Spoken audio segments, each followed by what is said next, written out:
Le président communiste Gustavo Petro soutient que Donald Trump défend une thèse fasciste. Et qu'est-ce qu'on apprend aujourd'hui? Suite à l'expulsion de centaines de criminels colombiens par Donald, Gustavo est un peu colère.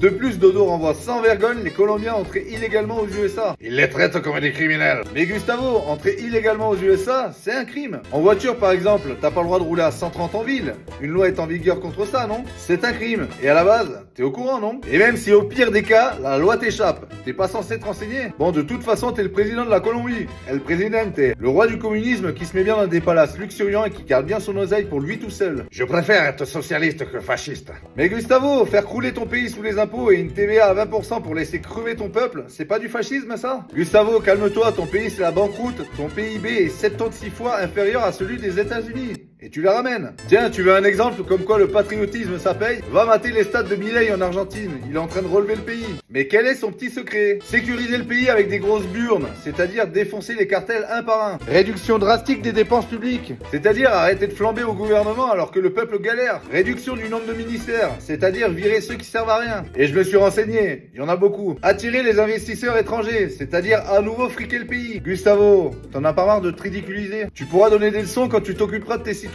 En gros, quand tu aimeras ton pays. Donald Trump a de grosses valseuses. Donald Trump s'occupe de son pays, c'est-à-dire les citoyens américains. Tous les citoyens américains.